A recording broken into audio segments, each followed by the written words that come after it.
Hello and welcome to News Across Nigeria, where we bring you up to date with what's happening in your respective states across the country. I'm Olumide Macaulay. Coming up on the program, Amnesty International makes fresh accusations of rights abuses against the Nigerian military.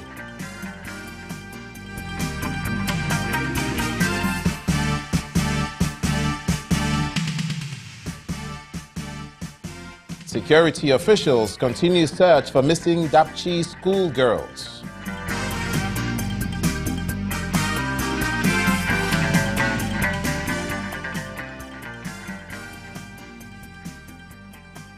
And residents of Ikarama community in Yenagoa, the Bayelsa state capital, protest against the shooting and arrest of indigents by officials of the NSCDC.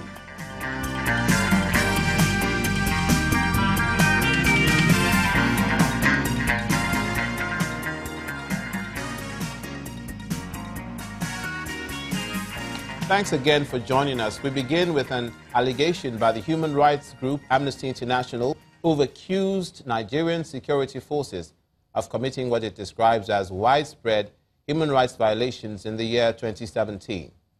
In a 6-page report released today, the group listed the abuses to include extrajudicial killings, attacks on civilians, arbitrary arrests and detentions, as well as attacks on the media.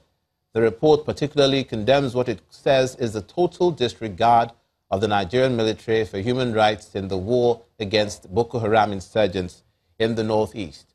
Part of the report reads, quote, "The military arbitrarily arrested and held thousands of young men, women and children in detention centers around Nigeria. Detainees were denied access to lawyers and family members." End of quote. But it went further to point out that the military detention facility in Maiduguri held more than 4,900 people in extremely overcrowded cells, where disease, dehydration, and starvation was rife, and at least 340 detainees died as a result. Children as young as 4 years of age are said to have been held in the overcrowded cells, while others were born in detention. The report also alleges the killings of 10 members of the group, the Indigenous Peoples of Biafra, and injuring of 12 others by soldiers in Umuahia, Abia State. Amnesty International's report also accuses the Nigerian Air Force of bombing civilians in an IDP camp in Ran, Borno State.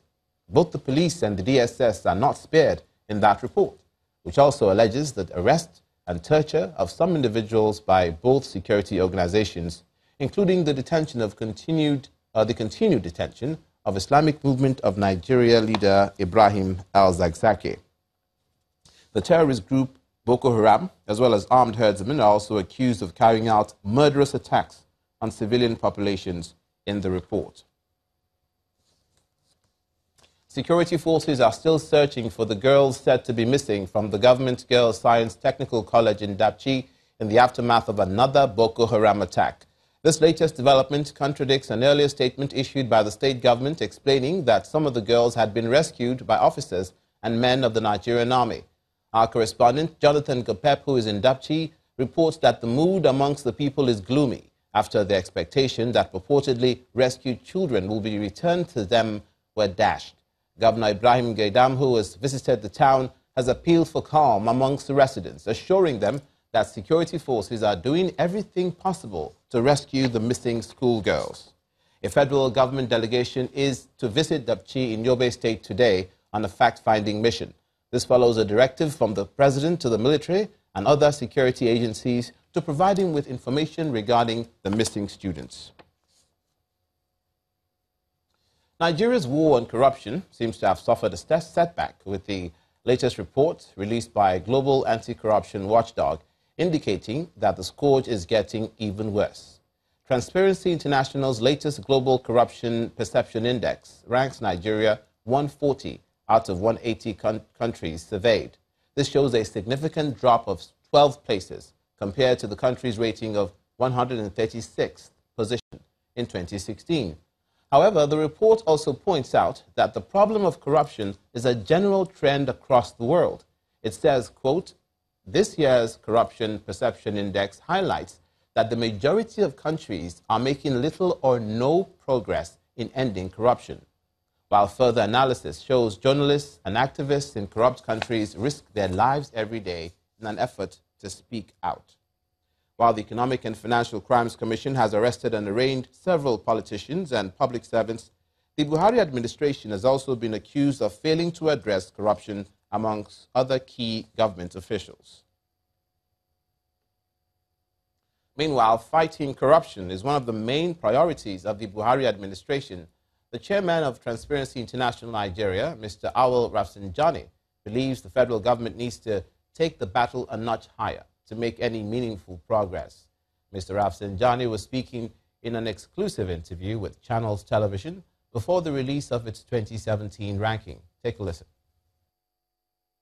It is the general attitude in this government that does not take things, with the necessary speed, it ought to take, and that is why it's creating this, impression that, maybe some people have been spared.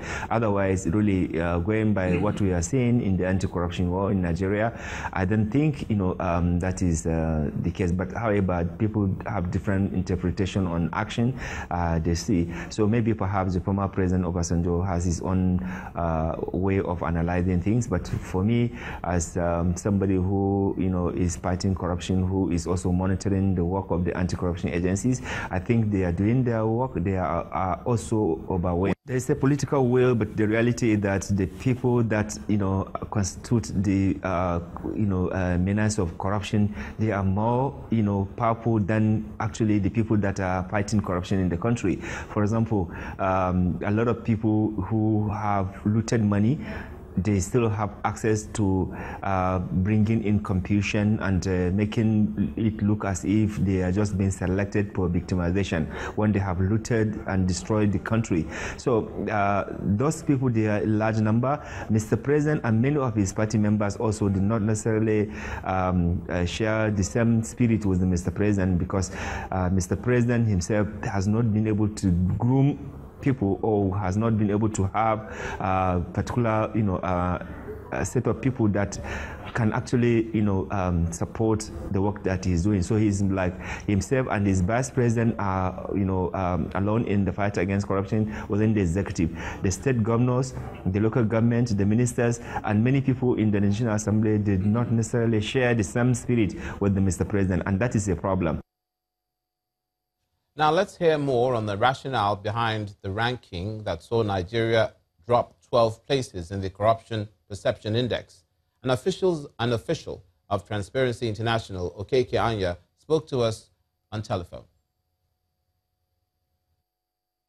Does a yearly perception index, and each year these rankings are based on a number of sources through which people have assessed Nigeria's level of implementation of anti-corruption issues.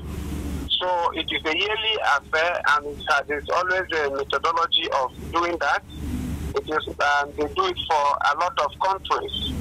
So for this, for 2017, which report was just released, a total of 180 countries were assessed. So it was not only Nigeria that was assessed, but Nigeria was assessed based on this the setting criteria of issues about implementation of laws, implementation of coming up with anti-corruption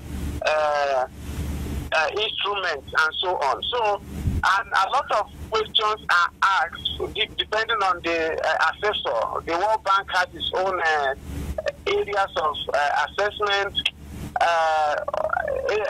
African Development Bank also has its own different assessment, but they have to do with either in terms of implementation of laws, coming up with policies that addresses corruption. Nigeria scored 28 points in 2016, and in 2017 they were able to score 27 points. Moreover, in 2016 they only assessed about 160 countries. In 2017 they are assessing 180 countries. So you find out that the drop may have been as a result of more countries being assessed, or more countries doing better than they did in 2016.